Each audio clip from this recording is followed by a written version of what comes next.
Julle kan sit en dan gaan ek voor met die foto. Aan God, die Vader van ons Here Jesus Christus, kom al die lof toe. Hy het ons in Christus geseën met al die seëninge van die Gees wat daar in die hemel is. Amen. Genade en vrede van God ons Vader en Jesus Christus ons Here. Ons tema vanoggend vir die erediens is maak 'n verskil.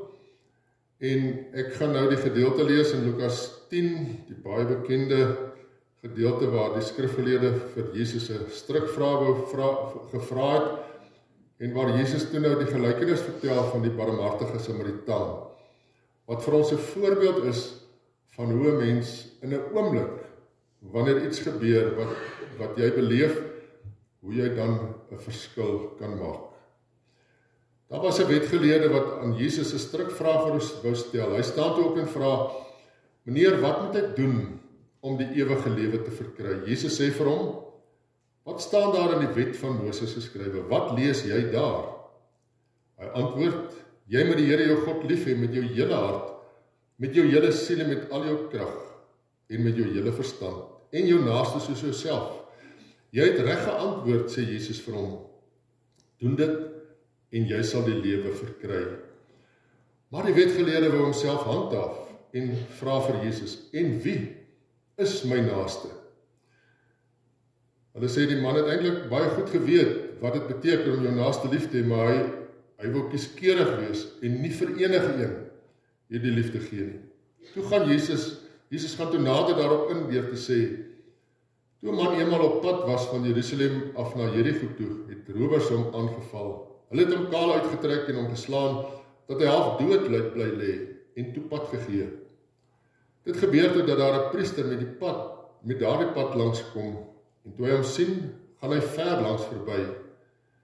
Net so het daar ook 'n leviet by die plek gekom, en toe hy hom sien, gaan ook hy ver langs verby. Maar 'n Samaritaan wat op reis was, het op hom afgekom, en toe hy hom sien, het hy hom innig jammer gekry. Wat van hierdie verhaal nog meer merkwaardig maak, was dat die Jode en die Samaritane glad nie langs dieselfde vuur gesit het nie. Maar die Samaritaan gaan na die man toe. Hy verbind sy wonde behandel sy wonde met olie en wyn en verbind dit. Toe het hy hom op sy rydier gehelp en hom na 'n herberg toe geneem en hom daar verder versorg. Die volgende dag haal hy 2 muntstukke uit en gee dit aan die eienaar van die herberg en sê: "Sorg vir hom. En as jy meer onkoste met hom het, sal ek jou betaal wanneer ek hier langs terugkom." En dan vra Jesus: "Wie van hierdie 3 is volgens jou die naaste van hom wat onder die rowers verval het?" Die wetgeleerde antwoord: "Die man wat aan hom medelee bewys het." Toe sê Jesus vir hom: "Gaan maak jy ook so." Ons kan maklik dink, wanneer ons in 'n situasie kom, dat iemand anders iets moet doen. Maar in Jesus se vraag: "Wie dink jy is die naaste van die man wat oorval is?" Die antwoord: die een wat iets gedoen het, die een wat die verskil gemaak het. Ek gaan 'n paar oomblikke van stilgebed gee, dat ons elkeen hieroor, maar oor ons lewe, dan met die Here praat, en na 'n paar oomblikke sal ek dan 'n gebed doen, voordat ons saam lees uit die Bybel. Kom ons gebruik 'n paar oomblikke, en dan praat ons elkeen met die Here.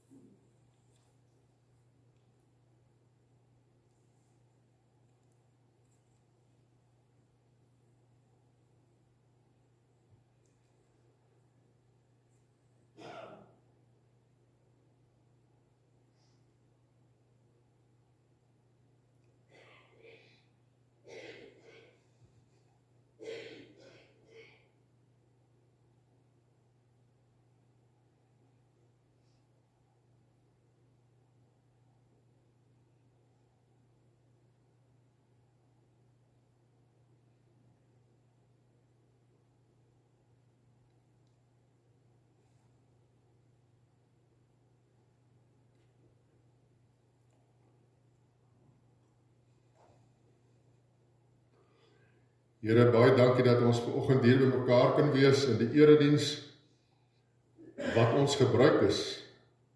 Here, ons sien dit nie net as 'n gewoonte nie, ons weet dat dit ons verantwoordelikheid is. Jesus het self vir ons die voorbeeld gestel. En in Hebreërs kry ons die aanmoediging, moenie die samekoms van die gelowiges verwaarloos nie. En dankie dat ons elke Sondag die geleentheid het. En dan is daar nog ander geleenthede van waar ons sommer net by mekaar is en dalk in 'n klein groep by mekaar is. Maar hier op 'n Sondag, wanneer ons stil word, na 'n besige week, in 'n besige wêreld, dankie vir hierdie geleentheid. En dankie dat terwyl ons so stil is, ons kan besef dat daar baie gemeentes is, baie groepe gelowiges wat vandag hier in ons dorp, maar dwars oor die wêreld in ons land by mekaar kom. Dankie vir hierdie geleentheid, waar ons na u woord kan luister, waar ons u lof kan besing, en waar ons as het ware kan hande vat en weer vir mekaar kan sê, ek is jou naaste. Ek sal ook by jou stil staan, wanneer dit nodig is.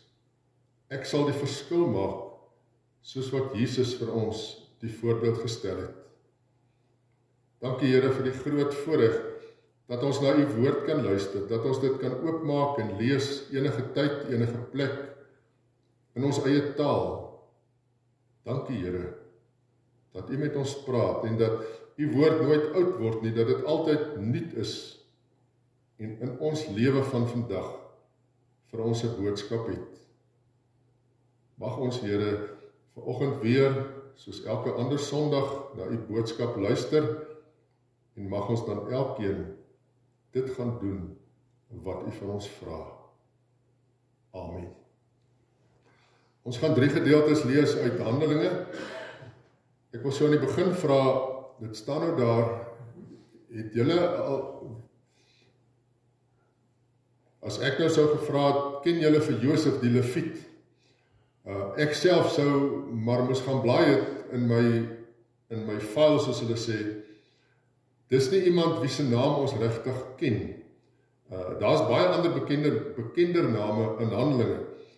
Maar kom ons lees dan van hierdie man. In Handelinge 4, Josef, 'n Leviet, wat op Siprus gebore is, en wat deur die apostels Barnabas genoem is. Dis nou 'n ander Barnabas, dis nie die Barabbas wat vrygelaat is toe Jesus gekruisig is nie. Wat deur die apostels Barnabas genoem is, dit beteken iemand wat mense moed in praat, het ook die grond wat hy gehad het verkoop, en die geld gebring, en dit vir die apostels gegee.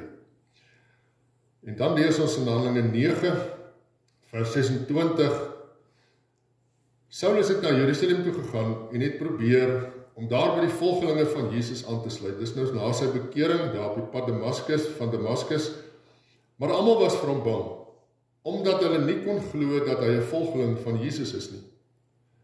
En dan lees ons weer van Barnabas. Barnabas het hom egter oor Saulus ontferm, en hom na die apostel toe gebring. Barnabas het vir hulle vertel hoe Saulus op die pad die Here gesien het, en dat die Here met hom gepraat het, en hoe hy in Damaskus openlik in die naam van Jesus gepreek het. Saulus het toe oral in Jerusalem saam met hulle rondgegaan, en openlik in die naam van die Here gepreek. En dan die derde gedeelte is Handelinge 11, die berig hieroor, dis nou oor die gemeente Antiochië, waar mense tot geloof gekom het die gemeente in Jerusalem bereik, en hulle het vir Barnabas na Antiochië toe gestuur. Toe hy daar kom, was hy bly om te sien hoe God in sy genade onder hulle gewerk het. En hy het dit almal aangespoor om met hart en siel aan die Here getrou te bly. Barnabas was 'n goeie man, vol van die Heilige Gees en met 'n vaste geloof. 'n Aansienlike groep mense is tot geloof in die Here gebring. Dan lees ons nog 'n paar keer van Barnabas, ek sal daarna verwys in die boodskap. Ons sing in lied 524, God roep ons en salf ons met sy gees. Hy leer ons om te werk en bid, om berge te versit. En ek wonder baie keer as ek na hierdie woorde luister, as ons dit sing, of as ek net daaraan dink, is ek nou iemand wat berge kan versit? Wie van ons dink daaraan dat ons berge sal versit? Is dit nie maar net ander mense, bekende mense, wat berge kan versit nie? Josef, 'n Lewiet, soos ek nou gesê het, wat nie een van die bekende name in die boek Handelinge is, of in die Bybel is nie. Dis asof 'n mens eintlik sy naam moet soek tussen 'n klomp gebeure. Is uiteindelik iemand wat op 'n manier berge versit. Ons ken die name van Petrus, van Johannes, wat vervolg is, Paulus, ook in Handelinge, Stefanus, wat die eerste martelaar was, wat 'n klippe dood gesterf het, en selfs Dorcas en Lydia, Lydia, na wie baie vroue groepe selfs vernoem word. En dan ook Cornelius, wat uit die heidendom tot bekering kom. En tog maak hierdie Josef 'n groot verskil waar hy beweeg en werk. Soveel so dat hy 'n bynaam by die apostels kry. 'n Bynaam wat beskryf wie hy is en wat hy doen. Die naam Barnabas beteken in Hebreëus seun van bemoediging of seun van vertroosting. Die Hebreëse woord is seun, en hy is dan iemand wat bemoedig, wat vertroos. Die vertaling wat ons nou gelees het, die nuwe vertaling sê, iemand wat mense moed inpraat, wat vertroos, wat mense bymekaar kan bring. En hy doen hierdie naam gestand. Die Engels het 'n spreekwoord wat sê, your name goes before you. Jou naam loop jou vooruit. En ek is seker dat Barnabas sy naam hom so vooruit geloop het, dat hy juist daarom hierdie bynaam kry. Die man wat bemoedig, wat vertroos. En daarom word hy gebruik in situasies om mense bymekaar te bring, mense te beskerm. Wat vir my wonderlik is, wanneer ek die storie lees, of dinge rondom Barnabas, dan is hy getrou aan sy menswees. Hy probeer nie om iemand anders te wees nie. Hy wil nie iemand anders naap nie. Die Here, hy het besef dat die Here hom so gemaak het, en dis hoe hy leef, om sy menswees uit te leef, om toe te laat dat die Here hom gebruik, om dan 'n verskil te maak in God se wêreld. Sy optrede laat my dink aan Paulus se woorde so aan die einde van Handelinge, waar Paulus sê, as ek maar net my lewenstaak kan voltooi, en die dienswerk wat ek van die Here gekry het, kan klaarmaak. Wanneer ek hierdie verhaal lees, of die stukke verhale van Barnabas, dan besef ek, die Here het ons elkeen uniek gemaak. En dit is belangrik dat ek en jy elkeen getrou sal bly aan wie ek en jy is. En dat ons volgens ons eie menswees 'n verskil moet maak in God se wêreld. Ek wil dat ons weer stil staan by hierdie enkele gebeure wat ons saam gelees het, hoe Barnabas 'n verskil gemaak het. Ons het gelees dat hy 'n Lewiet is, in Siprus gebore. Dit het my ook laat dink, ons dink vandag is die wêreld oop, mense gaan die wêreld vol, maar hy was 'n Jood wat op 'n eiland gebore is. So in daai tyd, en as ek Handelinge lees, dan kom ek agter dat die mense van daai tyd al die wêreld vol gereis het. Paulus wat op sy sendingreise saam met Barnabas, of hulle twee saam, hulle het die pad gevat en die wêreld vol gereis om die evangelie uit te dra. Maar ons het nou hier gelees, hy is in Siprus gebore, en hy is Barnabas genoem, die man wat mense moet inpraat. En dan die tweede geleentheid is na Paulus se bekering. Paulus wil toe Jerusalem toe gaan, om daar by die gelowiges in te skakel. Want mense kan eintlik sê, Jerusalem was nou die hoofkwartier van die kerk op daardie stadium. Dit het later verander. Toe Paulus daar kom, of toe nog genoem Saulus, toe is daar groot skepties, toe is hulle baie skepties. Toe is dit asof die gelowiges hom nie wil aanvaar nie, want hulle weet nie, is hy ernstig, het hy regtig tot geloof gekom nie. En dan, want ja, en ons moet onthou, ons kan dat hulle skepties was, kan ons verstaan, want Paulus was tog die een wat die Christene vervolg het. Maar Barnabas gaan haal hom, en neem hom dan na die disippels toe, en vertel vir hulle, hoe hy God op die pad van Damaskus ontmoet het, hoe hy dan daarna in Damaskus die boodskap van die evangelie verkondig het. En dan word Paulus aanvaar, word hy deel van die kerk van die Here, en verkondig hy saam met die ander die naam van die Here in Jerusalem. Toe die evangelie verder versprei en 'n groot aantal mense in Antiochië tot geloof kom, bereik die berig daaroor die gelowiges in Jerusalem. En wie stuur hulle? Hulle stuur vir Barnabas na Antiochië. En dan lees ons, ons het gelees, hy het almal aangespoor om met hart en siel aan die Here getrou te bly. Barnabas laat toe dat die Here hom gebruik, hom vorm en lei om 'n verskil te maak in die wêreld. En dan lees ons dat hy na Tarsus vertrek om Paulus op te soek. Toe hy nou 'n tyd lank in Antiochië is en hy sien hierdie nuwe gelowiges, toe voel hy, ek wil dit nie alleen doen nie. En dis my ook nog 'n besondere kenmerk van Barnabas, dat hy bereid is om saam met iemand anders te werk. En hy gaan haal vir Paulus, en vir 'n jaar lank rus hulle die gelowiges toe in Antiochië. En in Antiochië is die gelowiges die eerste keer Christene genoem. Met hierdie toerusting en hierdie begeleiding het hierdie gelowiges hulle geloof uitgeleef tot eer van God. En dan is dit hierdie gemeente wat vir Barnabas en Paulus, toegenoem nog Saulus, uitstuur op die eerste sendingreis. Nou, ek onthou nog as kind en later het ons altyd gepraat van Paulus se sendingreise. Maar dit is tog vir my besonder dat Barnabas saam met Paulus gaan. En dit is asof Barnabas selfs bereid is om tweede viool te speel. Hy is nie die bekende een nie. Maar hy doen die werk wat die Here vir hom gee. Dit maak nie vir hom saak dat hy asof die tweede viool is nie. Aan die einde van die reis gaan hulle terug na Antiochië.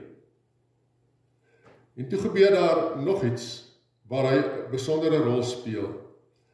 Daar het mense uit Judea gekom, wat ons kan aanvaar Jode was, wat toe vir hierdie gelowiges in Antiochië wil sê, julle moet ook besny word soos die Joodse gebruik in die Ou Testament was. Barnabas en Paulus het standpunt ingeneem daarteen. En hulle het toe besluit, saam met die gemeente, om 'n groepie te stuur na Jerusalem, om oor hierdie saak te gaan praat. En wat ons baie keer noem die eerste synode, lees ons van in Handelinge 15, daar speel Barnabas weer 'n bemiddelingsrol om die vraagstuk uit te klaar. En saam kom die gelowiges dan in Jerusalem, na die vraagstuk, moet die nuwe gelowiges besny word, kom hulle tot die slotsom, ons word net deur die genade van Jesus gered. En dan stuur die gelowiges daar, waar Paulus en Barnabas saam was, 'n brief na Antiochië, om vir hulle te sê, ons in die Heilige Gees het besluit, om geen verdere bykomende las op julle te lê nie. Dit wat belangrik is julle geloof in Jesus Christus, dat julle uit genade gered is. 'n laaste geleentheid waarna ek wil verwys van Barnabas. Na tyd, toe hulle nou terug is in Antiochië, het Paulus gevoel, hy wil teruggaan op sy pad van die eerste sendingreis, om te gaan kyk hoe dit gaan met die gelowiges, wat tot geloof gekom het. Barnabas het dadelik voorgestel dat hulle vir Johannes Markus moet saamneem. Maar op die vorige reis het Johannes Markus nie saamgewerk nie. Ek kry die idee dat hy gedros het ergens, en toe weier Paulus dat hy saam met hulle gaan.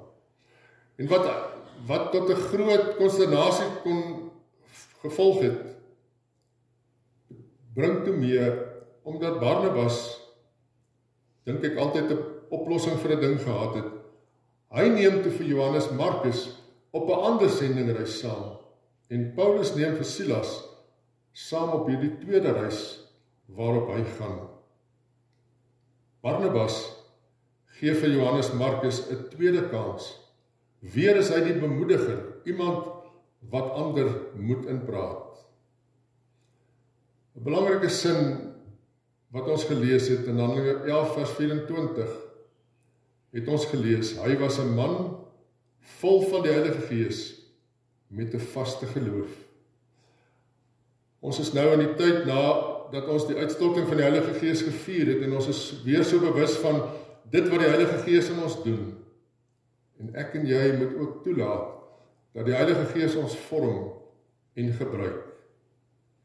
Barnabas maak 'n verskil omdat hy die Heilige Gees toelaat in sy lewe. Hy is getrou aan wie hy is. Hy gee ander nog 'n kans. Hy bring mense bymekaar. Hy kan saam met ander werk. Hy ontferm hom oor ander. Hy is die een wat langs ander loop om hulle te bemoedig. Ek sluit af met 'n storie uit die Tweede Wêreldoorlog, toe 'n kerkgebou in die dorp Straatsburg in Duitsland erg beskadig is. Toe hulle na die oorlog die rommel verwyder, het hulle 'n beeld van Christus gekry. Die enigste skade aan die beeld was dat die beeld se hande af was. En alhoewel daar 'n aanbod was om die beeld se hande te herstel, het die gemeente besluit om die beeld weer voor die kerkgebou te laat staan sonder hande, met die simboliek dat elke gelowige die hande van Jesus in die wêreld moet wees. Die hande en voete van Jesus om 'n verskil te maak in die wêreld waarin ons leef. Mag ek en jy so bewus wees van die Heilige Gees se werk in ons lewe, dat ons meer en meer sal toelaat dat hy ons sal vorm, dat hy ons sal gebruik, om in sy naam 'n verskil te maak in sy wêreld, hier waar ons leef, hier waar ons woon, waar ons werk. Amen. Hemelse Vader, dankie dat ons weer na u woord kon luister. Dankie dat u ons gebruik en dat ons dit reeds toelaat. Maar ons wil dat u ons meer en meer gebruik, net soos ons is, volgens die gawes wat u vir ons gegee het. Dankie Here, vir elke geleentheid waar ons in u naam 'n getuie kan wees.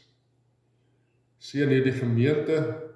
Dankie Here vir elke gelowige wat sy of haar deel doen om die gemeente op te bou, om ook 'n boodskap in die wêreld uit te dra van u liefde en u genade. Seën elkeen in sy of haar beroep, elkeen wat alreeds afgetree is by die huis, wat op ander maniere besig is in die gemeente en die gemeenskap. Seën die kinders in die skool. En Here, ons lê onsself in u hand. Ons land en sy mense. Ja, ons is nou in die winterseisoen, maar wanneer ons die seisoene beleef, dan besef ons, soos wat u vir u wêreld sorg, ook deur die seisoene, sorg u vir elkeen van ons, en hou u vir ons in die holte van u hand. Seën die kerkraad, die leiers, Matthys, wat ook hier werk. Dankie dat ons weet, u seën hierdie werk, u seën die gemeente, en u lei vir elkeen. Ek bid ook vir elke pa, oupa grootjie. Dankie vir die voorreg om pa te kan wees. Dat daar kinders is en kleinkinders wat sê pappa, oupa. Dankie die Here dat ons deur hierdie pa wees, oupa wees, iets van u liefde en u genade aan ons kinders, kleinkinders en die mense rondom ons sigbaar kan maak. Ja, ons wil nie net vandag nie, maar elke dag ons pa's en dan ook ons ma's eer. Ja, en ook oupas en oumas. En dankie Here vir hierdie genade van familiewees, van verhoudinge waarin u ons plaas. Ons lê onsself opnuut in u hand, in afhanklikheid, om ook hierdie week 'n verskil te maak in u wêreld. Ek bid dit in Jesus se naam.